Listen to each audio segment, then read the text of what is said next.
Pada 27 Februari 2006, ibu dari Chaolong, seorang remaja berusia 14 tahun, mulai panik. Putranya belum pulang sejak pergi sehari sebelumnya. Ia menelepon teman-teman dan keluarga, berharap ada yang melihat Chaolong, tapi tidak seorang pun tahu di mana anak itu. Kekhawatirannya pun semakin besar karena desas-desus beredar di kota. Para penculik anak sedang berkeliaran. Dalam beberapa bulan terakhir, sejumlah anak telah dilaporkan hilang tanpa jejak. Ketika seorang pria asing tiba-tiba datang mengantar Chaolong pulang, sang ibu merasa sangat lega. Selain luka kecil di hidung, anaknya tampak sehat. Ia menyuruh Chaolong masuk rumah, lalu menoleh kepada pria itu untuk berterima kasih. Pria itu tampak gugup dan buru-buru hendak pergi. Sebelum pergi ia hanya berkata, "Anak itu sakit, jangan dengarkan apapun yang dia katakan." Ucapan itu terasa aneh, tapi sang ibu baru benar-benar merasa ngeri ketika Chaolong membuka mulut dan menceritakan apa yang sebenarnya terjadi malam sebelumnya. Chaolong mengatakan bahwa ia menghabiskan waktu di warnet bermain game hingga uangnya habis. Seorang pria dewasa yang dikenal di sana dengan nama julukan Big Button mendekatinya. Pria itu bilang ia punya konsol game di rumah dan mengajak Chaolong melanjutkan permainan di sana. Chaolong yang polos menyetujui ajakan itu dan ikut bersamanya. Sesampainya di rumah pria itu, Chaolong mencium bau busuk yang sangat menyengat. Suasana berubah mencekam saat si pria yang tadinya ramah tiba-tiba mengacungkan pisau ke wajahnya.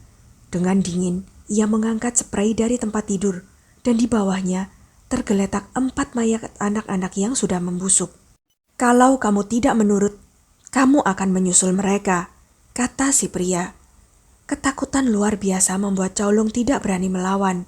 Ia dipaksa melakukan hal-hal mengerikan di atas ranjang, tepat di samping mayat-mayat tersebut. Ia bisa melihat dengan jelas tubuh anak-anak itu telah dibelah. Setelah selesai, si pria memeluk Chaolong dan mulai menangis sambil menceritakan masa lalunya yang menyedihkan. Tapi di mata Chaolong tidak ada rasa iba, hanya keinginan untuk kabur. Ia tahu jika tidak cepat melarikan diri, ia akan menjadi korban berikutnya. Keesokan paginya, Chaolong pura-pura tenang. Ia berkata kedinginan dan ingin pulang. Ia juga berbohong bahwa orang tuanya sedang pergi dan rumahnya kosong. Si pria tertarik. Ia bertanya apakah ada uang di rumah. Chaolong menjawab tidak yakin, tapi mempersilahkan pria itu mencarinya. Begitu sampai di rumah, Chaolong langsung menceritakan segalanya pada ibunya. Mereka segera pergi ke kantor polisi. Dengan bantuan Chaolong, polisi menemukan rumah tempat mayat-mayat itu disimpan. Namun si pria sudah tidak ada. Mereka menanyai pemilik rumah kontrakan, dan pemiliknya memberi nama si penyewa, Gong Runbo.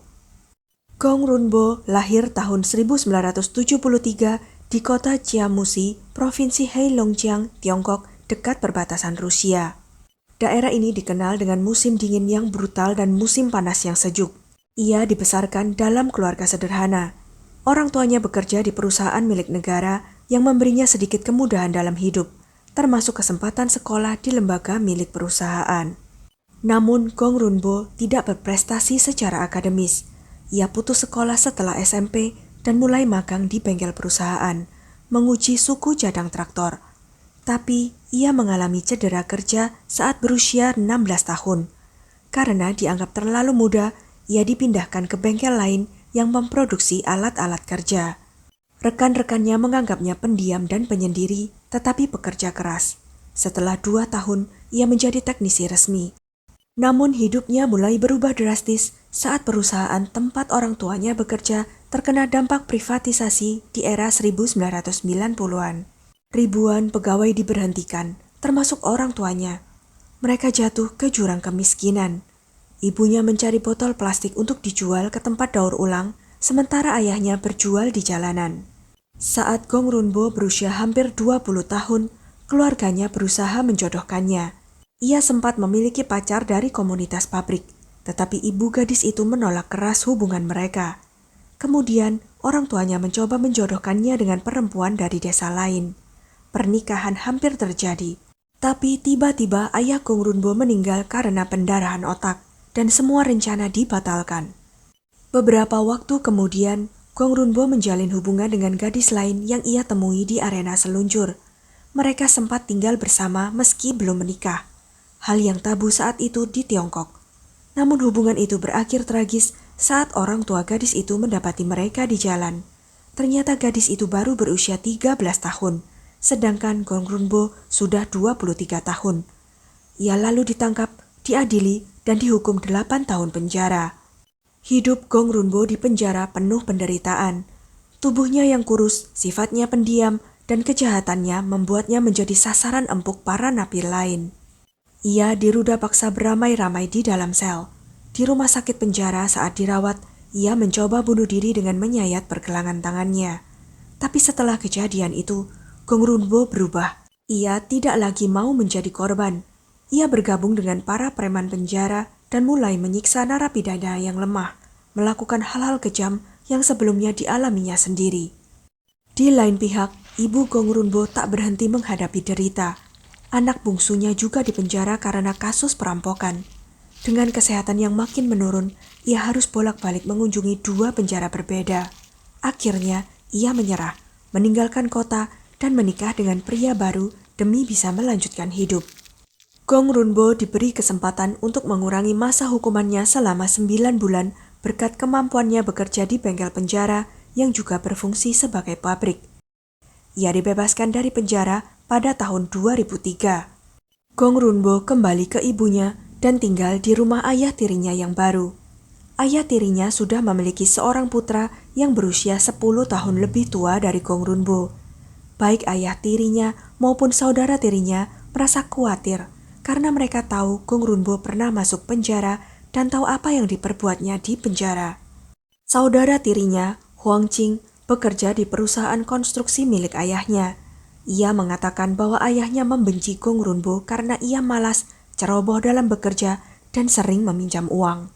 Pada saat itu, Gong Runbo berjualan sate di pinggir jalan dan membantu pekerjaan serabutan di sebuah warung kecil. Ia kemudian menggunakan sedikit uang yang berhasil dikumpulkannya dari tabungan dan pinjaman untuk membuka sebuah restoran barbecue. Tapi restoran itu harus ditutup setelah ia diserang dan dipukuli oleh warga yang marah. Meskipun tidak dikonfirmasi secara resmi, diyakini bahwa ia diserang karena orang-orang mulai mengetahui alasan sebenarnya ia masuk penjara dulu. Setelah keluar dari rumah sakit, ia meminta uang dari ibunya untuk menyewa kamar kecil yang reot di daerah kumuh di kota. Tidak diketahui bagaimana ia mencukupi kebutuhan hidupnya, tapi ia menghabiskan sebagian besar waktunya di warnet, bermain game, dan berselancar di internet. Tempat favoritnya yang kelak menjadi lokasi perburuannya adalah warnet kimchi. Mimpi untuk memiliki bisnis sukses, menikah, dan hidup bahagia kini tinggal bayangan. Gong Runbo menyerah di usia 30-an dengan keyakinan bahwa ia tidak akan pernah menemukan pacar atau istri dan dorongan seksualnya yang semakin menggila. Ia mulai mengalihkan perhatiannya pada hal-hal yang ada di sekitarnya untuk memuaskan nafsunya. Pengalamannya di penjara mengajarkannya cara mendapatkan apa yang dia inginkan. Kini ia bisa menerapkan hal yang sama di warnet. Anak-anak muda, terutama laki-laki, berkeliaran di sana. Mereka lemah, rentan, dan mudah dimanipulasi. Lambat laun, Gong Runbo menjadi sosok yang dikenal di warnet kimchi. Tubuhnya tidak mencolok, ia botak dan berusia 30-an. Para pelanggan menyebutnya Big Button. Ia begitu sering ada di sana hingga pemilik warnet membayarnya untuk membantu mengurus tempat itu. Pada bulan Februari 2005, Gong Runbo melakukan kejahatan pertamanya sejak dibebaskan dari penjara. Ia berhasil meyakinkan anak laki-laki berusia 12 tahun untuk ikut dengannya ke rumahnya. Berikutnya terjadi sebulan kemudian. Gong Runbo terlihat memeluk seorang gadis berusia 10 tahun di jalan. Beruntung bagi gadis itu, ayahnya melihat ini dan menyerangnya, kemudian pergi ke kantor polisi dan melaporkannya. Polisi tampak tidak tertarik dan tidak menindaklanjuti masalah tersebut. Selanjutnya, Gong Runbo mengajak seorang anak laki-laki berusia 13 tahun untuk pulang bersamanya dari kafe internet. Ia melecehkannya seperti anak sebelumnya, tapi membiarkannya pergi hidup-hidup. Ia telah mengancam kedua anak laki-laki itu untuk tidak memberitahu siapapun atau ia akan datang menjemput mereka. Gong Runbo semakin percaya diri karena polisi tidak mengetuk pintunya. Pada bulan Maret 2005, dia melihat seorang gadis berusia 9 tahun pulang dari sekolah. Gong Runbo pura-pura sakit dan meminta gadis itu membantunya pulang. Gadis kecil itu melakukan apa yang diminta. Begitu masuk ke dalam rumah, dia diserang. Mengingat hukuman yang diterimanya karena berhubungan dengan gadis di bawah umur, Gong Runbo tidak ingin mengambil resiko itu terjadi lagi. Dia menghabisi gadis itu dengan palu, memotong-motong sebelum membakarnya. Selama bulan-bulan berikutnya, dia membuang sisa-sisa jasadnya di berbagai lokasi, biasanya di toilet umum di sekitar kota. Keluarga gadis itu telah melaporkan pada polisi, namun tidak banyak yang polisi lakukan. Ada beberapa laporan mengenai polisi menggunakan anjing pelacak untuk menemukan jejak gadis itu. Warga mengatakan anjing tersebut membawa polisi ke kebun rumah Gong Runbo. Saat itu pemilik rumah sedang membuat arak beras di area halaman dan terlibat pertengkaran tentang apa yang dilakukan polisi di sana. Pemilik rumah yakin polisi hanya ingin mencari masalah dengannya. Polisi pun lantas pergi tanpa memeriksa area tersebut. Dengan laporan tentang gadis yang hilang mulai bermunculan di surat kabar lokal, Gong Runbo memilih untuk menyembunyikan diri selama 6 bulan. Namun pada Oktober 2005, ia kembali beraksi. Kali ini ia menemukan seorang anak laki-laki berusia 14 tahun yang hidup di jalanan. Gong Runbo mengatakan pada bocah itu bahwa ia bisa menumpang tinggal di rumahnya. Bagi anak itu, kesempatan keluar dari udara dingin di musim dingin terlalu menggiurkan untuk ditolak. Kali ini, pelecehan berlangsung selama sebulan penuh sebelum Gong Runbo bosan terhadapnya. Ia kemudian mencekiknya hingga tewas, memotong-motong, dan menaruh potongan itu dalam ember yang kemudian diisi dengan semen. Gong Runbo menyimpan ember-ember itu di rumahnya. Sekali lagi, Gong Runbo menunggu polisi datang, namun tidak ada satupun yang datang mencarinya. Merasa aman dan tidak tersentuh, frekuensi kejahatannya mulai meningkat dengan cepat. Bulan berikutnya, ia mengambil korban baru, seorang anak laki-laki berusia 12 tahun dari warnet. Kali ini, ia memakai bocah itu selama 10 hari sebelum Gong Runbo kembali merasa bosan. Ia menghabisi anak itu, namun berbeda dengan sebelumnya, ia tidak repot-repot membuang jasadnya. Ia hanya membiarkan tubuhnya membusuk di dalam kamar. Yang lebih mengerikan, ia bahkan memaksa anak itu menulis surat untuk ibunya, seolah-olah surat itu adalah permintaan tebusan. Namun, Gong Runbo terlalu malas untuk benar-benar menindaklanjuti rencananya, dan tidak pernah mencoba mengambil uang dari keluarga korban. Korban berikutnya terjadi pada Desember 2005. Gong Runbo memutuskan untuk fokus pada laki-laki karena ia merasa orang-orang tidak begitu peduli ketika mereka hilang. Seperti korban sebelumnya, ia tidak repot-repot membuang jasadnya. Ia meninggalkannya di tempat tidurnya bersama korban lain. Kemudian, Gong Runbo menculik 2 anak laki-laki dalam kurun waktu seminggu. Keduanya dari kafe internet Kimchi. Seperti korban lainnya, jasad mereka dibiarkan membusuk di tempat tidur. Faktanya, semua keluarga korban telah melaporkan mereka hilang. Satu-satunya yang tidak dilaporkan adalah anak laki-laki tunawisma yang kemungkinan telah melarikan diri dari keluarganya sejak lama. Meski demikian, hanya sedikit tindakan yang diambil. Gong Runbo benar ketika berpikir bahwa polisi tidak terlalu khawatir tentang laki-laki yang hilang dibandingkan dengan perempuan. Polisi merasa bahwa laki-laki adalah remaja yang melarikan diri untuk bersenang-senang atau setelah bertengkar dan mereka akan segera ditemukan.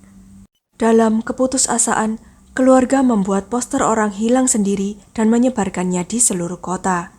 Mereka juga meminta bantuan media lokal.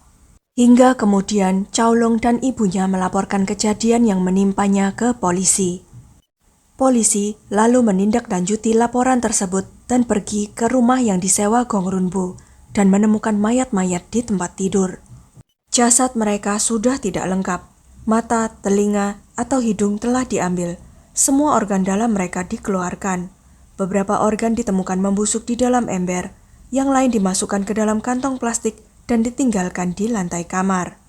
Polisi juga menemukan sejumlah besar pakaian anak-anak di kamar, dan dalam beberapa laporan hingga 28 pasang sepatu. Polisi kemudian melakukan pencarian dan menemukan Gong Runbo di kafe internet Kimchi. Ia tampaknya menunggu mereka datang dan menjemputnya. Setelah penangkapannya, Gong Runbo mengakui pembunuhan 6 anak dan penganiayaan terhadap 11 anak. Semua korbannya adalah warga daerah setempat. Selain mengakui perbuatannya kepada polisi, ia juga mulai menceritakan kisah hidupnya yang penuh dengan kesuksesan, yang pada kenyataannya semua itu adalah hanya fantasinya. Di pengadilan, Gong Runbo hanya punya 2 permintaan. Satu adalah agar mereka segera mengeksekusinya. Yang lainnya adalah agar orang-orang tidak mengganggu ibunya. Pada bulan Juli 2006, Gong Runbo dijatuhi hukuman mati untuk membayar perbuatannya. Dia menolak untuk mengajukan banding atas putusan tersebut. Pada saat vonis dibacakan, Gong Runbo menyampaikan permintaan maafnya kepada keluarga korban, tetapi mereka semua tidak menerima. Gong Runbo dieksekusi pada malam tahun baru di tahun yang sama. Kejahatan mengerikan yang dilakukan Gong Runbo menjadi pengingat keras bagi kita semua, bahwa predator bisa saja bersembunyi di balik wajah biasa dan lingkungan sehari-hari. Ia memanfaatkan kelemahan sistem, kelengahan masyarakat, dan kepercayaan anak-anak untuk melakukan tindakan yang tidak manusiawi. Dari tragedi ini, kita belajar bahwa penting bagi orang tua, guru, dan masyarakat untuk terus mengingatkan anak-anak agar tidak mudah percaya pada orang asing, sekalipun mereka tampak ramah atau meminta bantuan. Satu langkah kecil yang tampak tidak berbahaya bisa berujung pada kehilangan yang tidak tergantikan. Waspada bukan berarti takut, tetapi waspada berarti menjaga, karena lebih baik menjaga lebih awal daripada menyesal di kemudian hari. Sekian kisah kali ini. Jangan lupa untuk klik like, share, subscribe, dan komen ya pendapat kalian. Sampai jumpa lagi di video-video selanjutnya.